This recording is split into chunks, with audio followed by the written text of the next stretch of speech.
2022년도에 중국 항저우에서 아시안 게임이 있었습니다.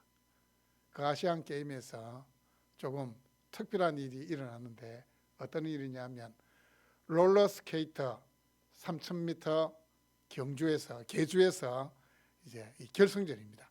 결승전에서 우리 한국 선수가 1등으로 이렇게 막 들어오고 있었습니다. 결승전을 바로 앞에 두고 너무 기쁜 나머지 막 손을 들고 막 이겼다고 막 이제 세레머니를 했습니다. 왜냐하면 그 아시안 게임에서 금메달 따면 군대 면제를 받거든요. 너무 좋아가지고 막 세레머니를 하고 있는데 뒤에 따라오던 대만 선수가 발을 먼저 샥 내밀어 가지고 대만 선수가 1등을 해버린 겁니다. 그냥 세레머니 하지 않고 그냥 들어와서 그냥 이렇게 했으면 금메달을 땄을 건데 그 선수의 부주의한 행동 하나 때문에 금메달이 은메달로 바뀌고 함께 계주에 참석했던 모든 선수들도 병력 혜택을 받지 못하는 일이 발생하게 된 겁니다. 무엇 때문에 그랬습니까? 이유가 뭡니까? 순간적으로 방심했기 때문에, 됐다 생각하고 방심했기 때문에 그런 일이 일어난 겁니다. 오늘 말씀에 보면 오늘 말씀에서도 비슷한 일이 일어나고 있습니다. 예수님이 공생의 기간을 마치시고 이제 예수님이 예루살렘으로 들어가셨는데, 예수님이 예루살렘으로 들어가신 것은 인류의 죄를 위해서 십자가에 달려 돌아가시기 위해서 예루살렘으로 돌아갔는데, 이 제자들은 이제 기분이 막 들떠 있습니다. 이야, 이제 우리가 3년 동안 모셨던 예수님께서 드디어 이스라엘의 왕으로 등극하시는구나. 우리가 이제 이만하면 됐다. 우리도 이제 보상을 받게 된다. 한껏 막 들떠 있는 분위기였습니다. 마치 결승점을 앞두고 결승선에 들어가지도 않는데 인 것처럼 막 세레머니를 하는 것처럼 분위기가 한참 들떠 있는데, 그 순간 우리 주님께서 이 베드로에게 청천벽력과도 같은 말씀을 하십니다. 시몬아, 시몬아, 보라, 사탄이 너를 밀가부르듯 하려고 요구하였으나. 지난 3년 동안 함께했던 12명의 제자들 가운데 대표가 되는 베드로를 지칭하면서 시몬아, 시몬아, 사탄이 너를 밀가부르듯 하려고 요구하였으나, 이렇게 말씀을 하시는 거예요. 자, 이 말씀은 우리 주님께서 우리 제자들과 마지막 이 6월절 만찬 식사를 앞두고 하신 말씀인데, 그렇다면 이 말씀이 우리에게 주시는 교훈이 뭘까요? 첫 번째는 우리는 영적 전쟁의 한복판에 서 있다는 사실을 한시라도 잊으면 안 됩니다. 우리가 지금 어디에 서 있다고요? 영적 전쟁의 한복판에 서 있습니다. 지금 여러분이 이 자리에 앉아 있는 이 순간도 영적 전쟁이에요. 사탄은 지금도 여러분이 이 설교를 듣지 못하라고 순간순간 머릿속에 잡생각을 심어주고 졸음도 오게 만들고 순간순간 방해하는 거예요. 지금도 영적 전쟁이 치열하게 지금 일어나고 있습니다. 예, 방심하면 안 돼요. 내가 지금 예배의 자리에 나왔으니까 난 이만하면 됐다. 딱 마음을 놓는 순간 사탄은 우리 가운데 역사하기 시작하는 겁니다. 주님께서는 제 아들에게 사탄의 존재와 그의 역할을 언급하십니다. 여러분, 사탄은 그뿐만 아니고 우리를 넘어뜨리기 위해서 정치, 경제, 문화, 영상, 요즘은 또 이제 인터넷, 사이버 공간을 통해서 우리를 공격합니다. 전 영역을 통해서 우리를 공격합니다. 특별히 이 인터넷 공간을 보면 얼마나 음란한 것들이 많이 있는지, 이 보면은 그냥 기사를 누른다고 딱 들어가면 음란한 사이트들이 막 이렇게 되어 있습니다. 막 이렇게 링크가 막 되어 있어요. 자칫 잘못하면 뭐예요? 누르고 들어가면 이제 음란한 생각들이 들어오고 죄를 짓게 되는 겁니다. 사탄은 이 우리를 조금 더 한시라도 놓아두지 아니하고 계속해서 넘어뜨리려고 공격을 합니다. 오늘 말씀에서도 우리 주님께서 말씀하십니다. 막 기분이 이제 막 들떠 있는 그 제자들을 향하여서 특별히 이 베드로를 지칭하면서 시몬아, 시몬아라고 이야기를 하십니다. 여러분 시몬이라는 이름은 언제적 이름입니까? 시몬이라는 이름은 언제적 이름이죠? 예수님의 제자로 부름받기 전의 이름이 시몬이었어요. 예수님께서 이 시몬에게 어떤 이름을 주셨습니까? 예, 베드로라는 이름을 주셨어요. 그러면 적어도 3년간 예수님을 따라다녔는데 뭐라고 불러야 되겠습니까? 옛날 이름 불러야 되겠습니까? 아니면은 베드로라는 이름을 불러야 되겠습니까?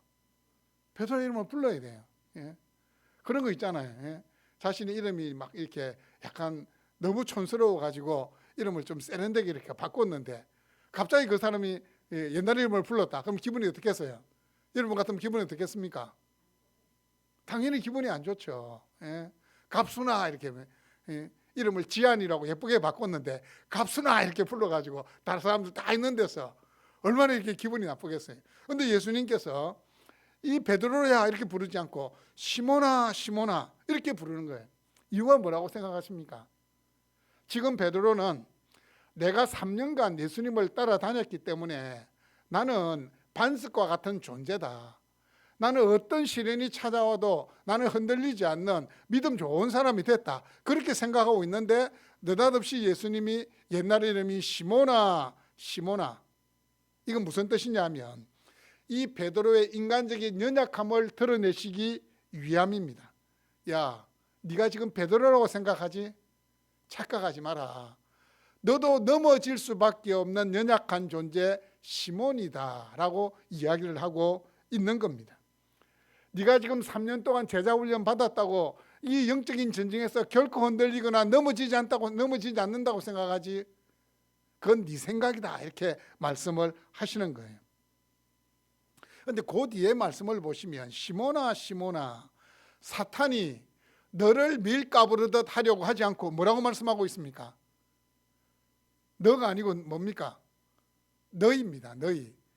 너는 한 명이고 너희는 몇 명입니까? 예, 제 아들 전체를 이야기하는 거예요. 처음에는 시몬아 시몬아 혼자를 불렀는데 갑자기 너희를 사탄을 언급한 다음에는 너희를 이렇게 이야기하고 있습니까? 있습니다. 여러분 이건 무슨 뜻일 것 같습니까? 사탄을 지목해놓고 모든 제자들 지금 한껏 들떠 있잖아요. 그 제자들을 다 지목하면서 이야기를 하시는 거예요. 야 정신 차려라. 지금 이 영적인 전쟁에서는 열애자가 없다.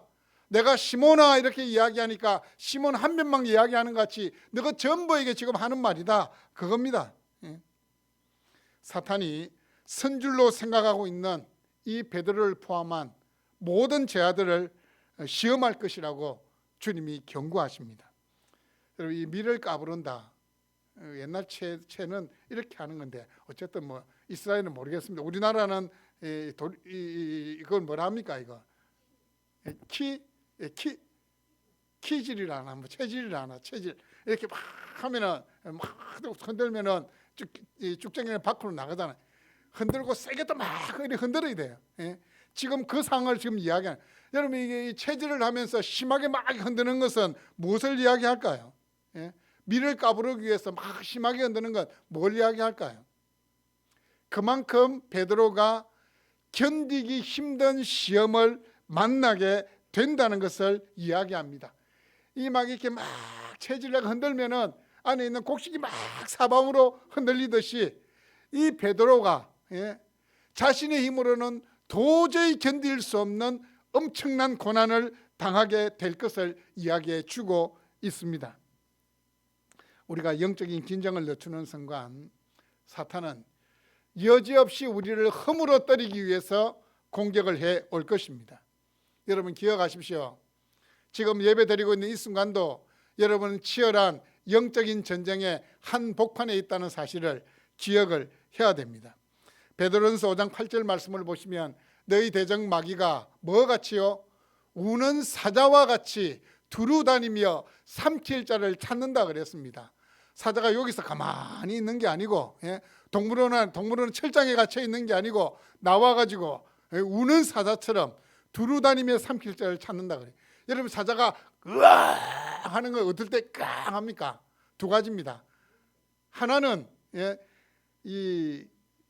자기 이 음식을 짐승을 잡아놓고 그 짐승을 잡아놓고 그아 하면서 포효할 수도 있고, 또 하나는 상대방의 위협을 가하기 위해서 하고 이렇게 포효할 수도 있습니다. 기억해야 되고, 사탄은 우는 사자와 같이 삼킬 자를 두루 찾아다닌다고 말씀을 하고 있습니다. 우리가 하나님은 쉬지 않고 일하시는 분이에요. 우리는 밤에 자지만 하나님은 주무시지 않아요. 주무시지 않고 일하시는 분이에요. 사탄도 마찬가지입니다. 사탄도 쉬지 않고 역사합니다. 그리고 여러분 기억할 것은, 사탄은 우리 약점을 잘 알까요? 모를까요? 너무 잘 알아요.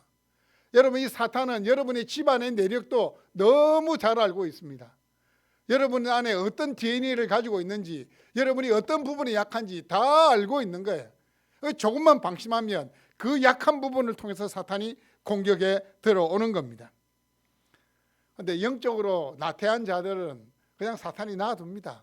왜 놔둘까요? 그냥 그대로 잘하고 있으니까. 영적으로 나태하고 신앙 없는 행동하고 그냥 놔두는 거예요. 쟤는 놔둬도 되니까. 그럼 사탄이 어떤 사람을 공격할까요? 어떤 사람 공격할까요? 믿음으로 열심히 살려고 하다가 조금이라도 틈을 보이면 파고 들어오는 거예요. 파고 들어오는 겁니다. 영적으로 성장하기 위해서 새롭게 내가 무언가를 막 시도하려고 할 때 사탄은 함께 일하기 시작하는 겁니다. 결심을 꺾어버리기 위해서 사건을 만듭니다. 이상한 사람을 만나게 합니다. 이상한 환경 안으로 들어가게 만듭니다. 여러분, 시험과 역경이 없는 인생이 아니라 시험과 역경 가운데서도 하나님을 바라볼 수 있는 자가 되어야 됩니다. 시험과 역경 가운데서도 내가 내 믿음을 지켜야 되겠다라고 각오하며 나아갈 수 있어야 됩니다. 오늘 말씀이 우리에게 주는 두 번째 교훈은 자신의 결심과 능력을 너무 과신하지 말라는 겁니다. 뭘 과신하지 말라고요? 자신의 결심과 능력, 한마디로 이야기하면 자기 자신 너무 믿지 말라는 거예요. 여러분 자신을 신뢰합니까? 여러분 자신 믿습니까? 물론 다른 사람을 믿는 것보다는 자신을 믿겠죠. 그런데 우리 자신도 한없이 연약한 존재입니다. 자, 예수님께서 이제 시몬을 딱 지적해가지고 사탄이 밀 까부르듯 하려고 했다 이렇게 딱 언급하니까 이 베드로가 뭐라고 이야기합니까? 네가 오늘 세 번 나를 부인하리라. 예수님 이렇게 말씀하시거든요. 그럼 이 베드로가 뭐라고 했을까요? 33절 말씀을 보면 뭐라고 되어 있습니까? 그가 말하되 주여 내가 주와 함께 오게도 죽는 데에도 가기를 각오하였나이다. 이게 무슨 말입니까? 이걸 사자성어로 하면 뭘까요? 호언장담. 한마디로 큰 소리 친 겁니다. 우리 세상 말로 이 가오를 내가 가오가 있지. 내가 그래도 3년 동안 주님 따라할 때 제일 선봉했었는데 주님 무슨 말씀하십니까? 내가 오게도 가고 주님이 죽는다 하면 주님과 함께 죽을 준비 되어 있습니다. 큰 소리 빵 친 겁니다. 얼마나 멋있습니까? 그래도 주님 앞에서 주님 여기 있는 사람 다 버려도 난 주님 앞에 감옥에 들어갑니다. 여기 있는 애 다 도망쳐도 나는 주님 죽을 때 죽을 수 있습니다. 큰 소리를 친 겁니다. 아마 이렇게 이야기한 건 이제 오늘 읽었던 이 말씀 앞에 보면 어떤 장면이 나오느냐면 이 마지막까지 제자들이 서열 다툼을 해요. 아마도 주님하고 이제 식사의 자리에 앉을 때에 주님이 중간에 앉으시면 양옆에 누가 앉냐 이 자리 정하는 이 문제가 또 나왔던 것 같아요. 그래서 제가 볼 때는 베드로, 요한 정도는 자리가 견고하기 때문에 아마 양옆을 차지했든지 이렇게 있고 나머지 이제 서열 다툼이 이제 어중간한 사람들이 하거든요. 저 한 6등 밑으로 6번 밑으로 가면 이제 그 한 개라도 앞으로 가기 위해서 이제 서열 다툼을 하는 그때도 다툼을 벌인 거예요. 옥신각신하면서 야야야 그래도 내가 네보다는 좀 예수님이 나를 더 사랑한다 막 가까이 가려고 막 했던 모양이에요. 아마 이제 그런 일이 있었으니까 이 베드로가 이제 다시 한번 자신의 자리를 견고히 하기 위해서 이런 이야기를 한 거예요. 내가 주님과 함께 오게도 가고 죽기를 각오했습니다. 큰 소리 딱 치는 거예요. 큰 소리 치면은 함께 있던 이람이가 어떻게 되겠습니까? 어이구야 하고 막 이제 주눅이 드는 거예요. 역시 우리 형님은 다르다. 막 이런 소리가 나오게 되는 겁니다. 옥, 죽음, 옥이라는 감옥을, 감옥, 죽음은 극심한 고난을 상징합니다. 이 말은 주님 어떤 환경이 오더라도, 환경에 처하더라도 나는 주님 따릅니다. 그런데 이 베드로는 한치 앞을 바라보지 못하는 어리석은 사람이었습니다. 34절 말씀해 보시면 우리 예수님께서 베드로의 실패를 이렇게 예고하십니다. 이러시되 베드로야 내가 네게 말하노니 오늘 닭 울기 전에 내가 몇 번 나를 모른다고 부인하리라. 몇 번입니까? 3번 나를 모른다고 부인하리라. 자, 근데 여기 34절에서는 주님이 어떻게 호칭하고 있습니까? 베드로를 부를 때 베드로야 부르고 있잖아요. 예.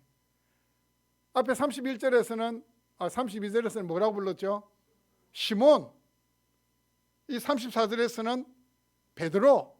그런데 여기서는 왜 또 베드로라고 불렀을까요? 예. 시몬아 불렀으면 같이 또 시몬아 불러가지고 베드로의 길을 좀 죽여놔야지. 여기서는 왜 또 느닷없이 예수님께서 베드로야 이렇게 불렀을까요? 예. 이건 이 예수님이 베드로를 사랑하는 애틋함이 담긴 것 같아요. 베드로가 비록 실패하지만 베드로가 실패하는 것으로 끝나지 않잖아요. 어떻게 됩니까?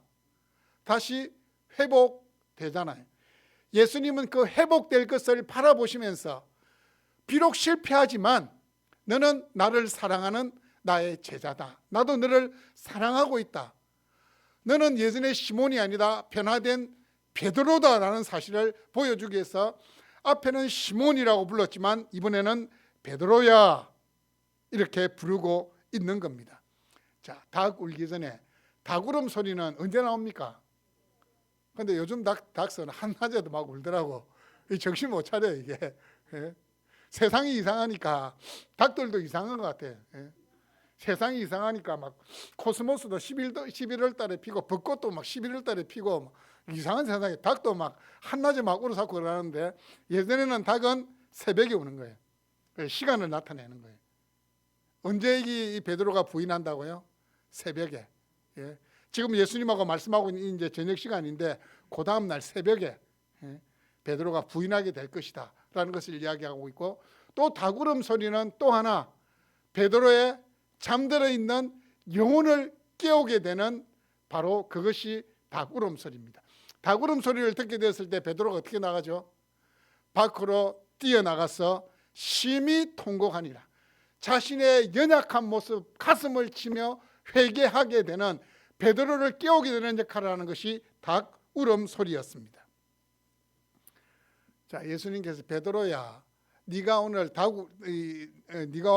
내가 오늘 닭 울기 전에 네가 3번 나를 모른다고 부인하리라. 몇 번 부인한다고요?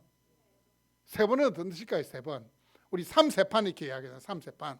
이 가위바위보 해가지고 한 번 지면 뭐라고 이야기해요? 에이, 그래도 3세판이잖아요. 이게 3번 이렇게 하자 하는데 3번은 뭘 이야기합니까? 예? 마무리 짓는 거예요. 완전한 거예요. 완전히 끝을 내는 겁니다. 베드로가 3번 부인한다는 것은 뭘 이야기할까요? 예수님을 완전하게 부인하는 것. 예수님과의 인간적인 관계마저도 끊어버리는 것이 바로 이 부인입니다. 베드로의 철저하고 완전한 부인을 암시합니다. 다시 말하면 나는 예수님을 본 적도 없습니다. 난 저 사람 난 본 적도 없다. 뭔 소리 하느냐? 예수님하고 영적인 관계뿐만 아니라 인간적인 관계에서도 완전히 차단을 해버리는 겁니다. 여러분 보십시오. 베드로가 앞에 어떻게 큰 소리 쳤습니까? 내가 주님과 함께 감옥에도 가고 죽기를 각오했습니다라고 큰 소리 쳤어요. 그런데 베드로가 결국 어떻게 됐습니까? 불과 한 몇 시간 뒤입니다. 뭐 대여섯 시간, 뭐 7, 8시간 뒤에 어떻게 됐습니까? 하루도 지나지 않았어요. 그 몇 시간 상관에 어떻게 됩니까? 베드로가 예수님을 모른다고 몇 번 부인합니까? 몇 번 부인합니까? 3번 부인하는 거예요. 여반장이라는 말이 있어요. 그게 뭐냐면 손바닥 뒤집는 것 같다라는 말인데, 여러분 이 손바닥 뒤집는 게 힘듭니까? 힘 안 듭니까? 한번 올려보세요. 손바닥 한번 올려보세요. 자, 한번 뒤져보세요. 힘듭니까? 안 듭니까? 힘 안 들어요. 그런데 우리의 마음을 바꾸는 것은 이 손바닥 뒤집는 것보다 더 쉬울까요? 어려울까요? 더 쉬워요. 손바닥 뒤집는 건 그래도 손을 올리고 에너지가 조금은 소모되지만, 마음 뒤집는 건 그냥 찰나의 순간에, 자기가 딱 이렇게 뭔가 내가 좀 불리하게 작용한다. 나 그런 말 안 했는데, 모르겠는데, 뭐 말하는데 에너지가 소모되지만, 이것보다 더 쉬운 것이 자신의 마음을 바꾸는 거예요. 마음을 바꾸는. 사람이 그만큼 약하다는 겁니다. 여러분 자신을 믿으면 안 돼요. 내 의지가 강하다, 내 결심이 강하다, 나는 어떠한 순간에도 주님 부인하지 않는다, 천만에요. 마음이 바뀌는 것은 손바닥 뒤집는 것보다 더 쉽게 일어나는 겁니다. 그래서 예레미야 17장 9절 말씀에 보면, 만물보다 거짓되고 심히 부패한 것은 마음이라 누가 능히 이를 알랴. 이 마음보다 더 부패하고 가정하고 간사한 것이 없다는 겁니다. 없다는 겁니다. 영적인 전쟁의 한복판에 서 계신 여러분, 나는 영적인 전쟁에서 이길 수 있다, 나는 사탄의 유혹에서 이길 수 있다, 큰 소리 치지 마시기를 바랍니다. 자신의 경험, 자신의 신앙, 자신의 신앙 연륜 너무 과신하지 마십시오. 그리고 죄의 영향력을 너무 과소평가하지 마시기를 바랍니다. 아이고 걱정하지 마십시오. 저는 절대로 그런 어리석은 행동 하지 않습니다. 세상 사람들 다 변해도 저는 변하지 않습니다. 절대로 하는 순간 사탄이 여러분 마음에 역사하기 시작합니다. 절대로라는 말 딱 떨어지기가 무섭게 역사하는 겁니다. 사탄이 미소를 짓고 있습니다. 진짜 그럴까라고 미소를 짓습니다. 여러분, 사탄이 욥을 넘어뜨리기 위해서 하나님께 요구한 것처럼 사탄은 지금도 하나님께 우리 자신의 약점을 계속해서 올려드리면서, 하나님, 저 노민석 목사 보십시오 하고 계속해서 우리의 약점을 하나님께 고소하면서, 내가 저 노민석 목사를 한번 시험해 보겠습니다, 하나님께 이렇게 요구하고 있는 겁니다. 이 요구한다는 것은, 이 요청한다는 것은 어떤 사람을 자신의 수하에 넣기 위해서 구하는 것이 요구하는 것, 요청하는 겁니다. 하지만 우리는 이 대목에서 소망을 가집니다. 아무리 사탄이라고 할지라도 하나님의 허락 없이는 아무것도 하지 못한다는 사실입니다. 이 말은 뭡니까? 영적 전쟁이 아무리 치열해도, 이 사탄의 시험이 아무리 집요해도 어떻게 해요? 우리는 하나님 의지하면 영적 전쟁에서 승리할 수 있다는 사실입니다. 사탄이 삼킬 자를 찾듯이 포효하며 우리를 덮쳐와도, 산이라도 집어삼킬 것 같은 큰 파도가 우리 앞에 있다 하더라도 여전히 우리가 하나님의 백성으로 남을 수 있는 것은 하나님의 은혜 때문입니다. 오늘 말씀해 보시면 32절에서 그러나 내가 너를 위하여 내 믿음이 떨어지지 않기를 어떻게 했다고요? 기도했다. 여러분, 우리가 우리 자신을 과신해서 안 되고 누구를 믿어야 돼요? 누구를 신뢰해야 돼요? 우리 주님을 신뢰해야 돼요. 우리 주님께서 지금도 우리를 위해서 기도하고 계시는 겁니다. 우리의 믿음이 떨어지지 않기를 기도하고 계시는 겁니다. 사탄은 우리를 흔들어서 넘어지게 하는 존재지만, 우리 주님은 우리 결심 약하고 늘 깨어지기 쉬운 우리를 위해서 뭐 한다고요? 기도하시고 위로하시고 격려하시는 분이십니다. 내가 너를 위하여, 예수님은 우리를 위해 기도하실 때 시험을 당하지 않도록 기도한 것이 아닙니다.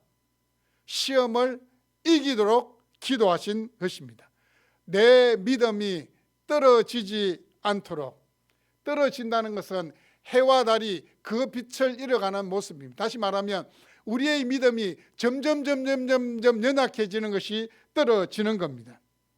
베드로의 믿음이 점점 약해져서 사라져 버릴 것 같은 위기에 봉착하게 됩니다. 예수님을 저주하면서 나는 저 사람이 누군지를 모른다라고 3번씩 부인할 그때에 베드로의 믿음이 완전히 사라지는 것 같았습니다. 하지만 그때 우리 예수님이 그 베드로의 믿음이 유지되도록 기도해 주신 것입니다. 히브리서 7장 25절 말씀해 보시면 이는 그가 항상 살아 계셔서 그들을 위하여 간구하심이라. 여러분, 세상이라는 거대한 영적인 전쟁터에서 우리가 의지해야 될 대상은 오직 주님밖에 없습니다. 주님은 죄와 사망의 권세를 이기신 분이십니다. 지금도 우리를 위해서 기도하고 계시는 분이십니다. 그 주님이 말씀하십니다. 세상에서는 너희가 환난을 당하나 담대하라, 내가 세상을 이겼노라. 누가 세상을 이겼다고요? 예수님 세상을 이긴 겁니다. 그럼 우리가 이 세상을 이기고 사탄을 이기기 위해서는 어떻게 해야 됩니까? 그 세상을 이기신 주님을 굳게 의지하면 되는 겁니다.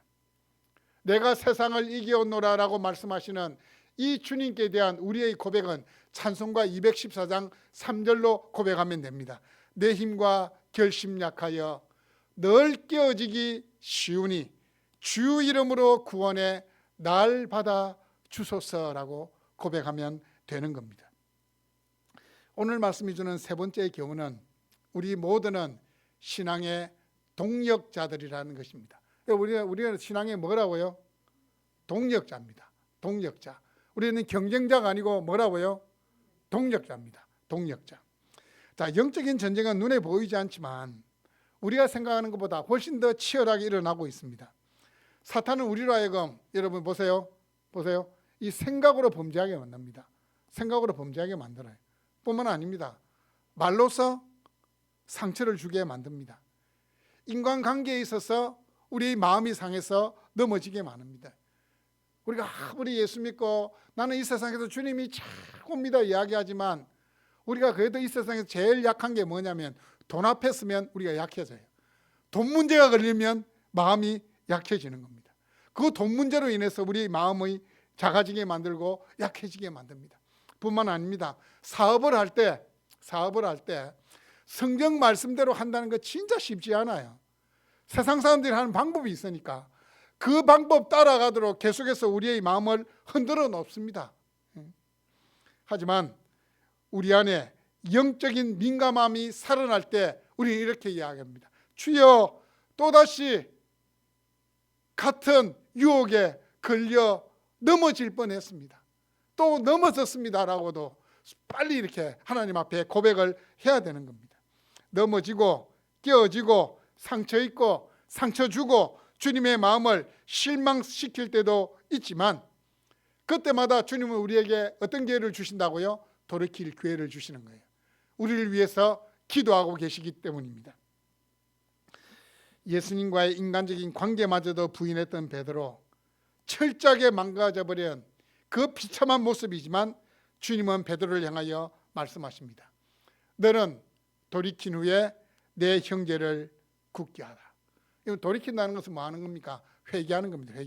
너는 회개한 후에 베드로가 상상하지도 못했던 실패를 경험했습니다.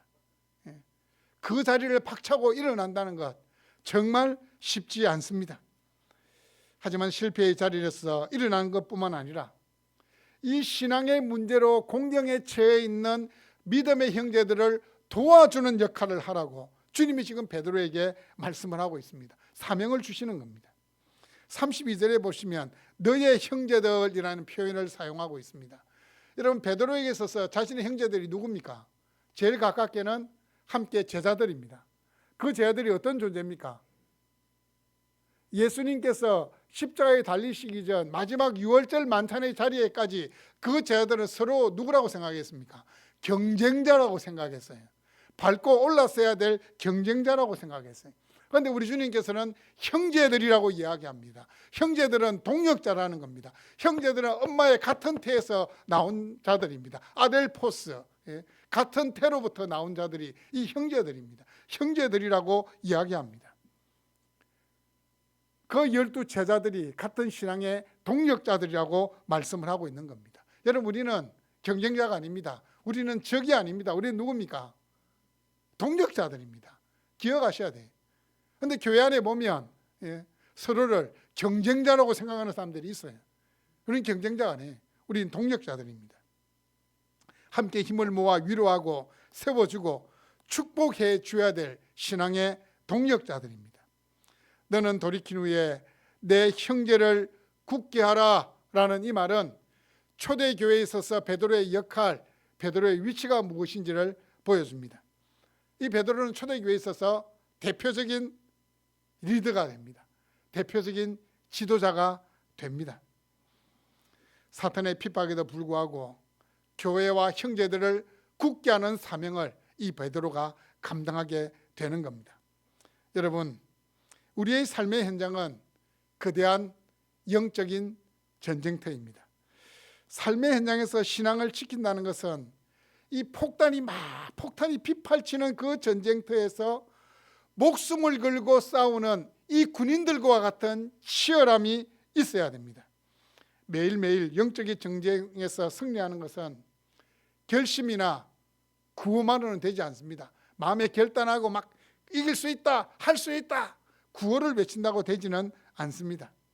세상을 이기신 이 주님을 내 인생의 백그라운드로 삼고 이 세상에 거친 물결, 그 세속적인 가치관을 정면에서 거부하고 노라고 이야기하면서 나는 하나님의 말씀대로 살아갈 하나님의 자녀라고 담대히 맞서야 됩니다. 뿐만 아니라 나보다 믿음이 연약한 자들, 넘어지려고 하는 자들을 위해서 어떻게 해요? 손을 내밀어야 됩니다. 격려하고 용기를 북돋아 줘야 됩니다. 여러분, 우리가 살아가는 시대는 엄난한 세대입니다. 폐역한 세대입니다. 거짓과 불법이 난무한 시대입니다. 이 시대 속에서 하나님의 말씀을 따라 살아가는 모습을 보여줄 수 있기를 바랍니다. 지금도 사탄은 우리를 밀가부르듯 하려고 흔들어댑니다. 때로는 가족들을 통해서 우리를 흔들 수도 있습니다. 때로는 이웃을 통해서 흔들 수도 있고 직장 상사나 동료들을 통해서, 때로는 친구들을 통해서도 역사합니다. 그래서 우리는 실패하고 넘어질 때가 있습니다. 그럼에도 불구하고 우리는 7번 넘어지더라도 다시 일어나야 될 존재입니다. 왜냐하면 우리 주님이 우리를 위해서 지금도 기도하고 계시기 때문입니다. 세상을 이기신 그분께서 우리의 신앙의 든든한 후원자가 버팀목이 되시기 때문입니다. 우리는 마침내 승리하게 될 것입니다. 여러분, 이것만은 꼭 기억해 주십시오. 우리 주님께서 이미 2000년 전에 십자가상에서 죄를 이기고 사망을 이기고 세상을 이기셨습니다.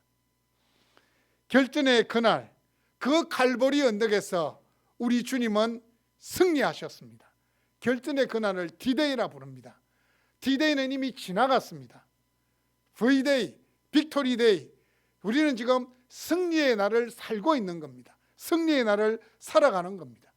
결전의 그날 D-Day를 바라보면서 살아가는 자들이 아니고 우리는 승리하신 주님, 승리를 이미 이루어 놓으신 그 주님의 승리를 경험하고 또 경험하는 날을 살아가고 있는 자들입니다. 여러분, 한 주간 사시면서 우리 주님께서 이미 승리하셨다는 것을 경험할 수 있기를 바랍니다. 우리 주님이 죄를 이기시고 세상을 이기셨기 때문에 여러분, 매일의 삶을 통하여서 승리하신 그 주님의 승리를 내 것으로 만들고 그 승리를 누릴 수 있어야 됩니다. 사랑하는 여러분, 이제 2025년이 이렇게 지나갑니다. 하나님, 2025년도도 내가 믿음으로 살아갈 수 있게 하신 것 감사합니다. 새로운 2026년도 믿음으로, 믿음의 손을 내밀어 주님 굳게 붙잡고 최후 승리를 얻는 그날까지 매일매일의 삶이 승리를 확인하고 또 확인하는 삶이 되게 하여 주옵소서. 그렇게 될 줄로 믿습니다라고 나아갈 수 있는 여러분 될 수 있기를 주님의 이름으로 축복합니다. 아멘.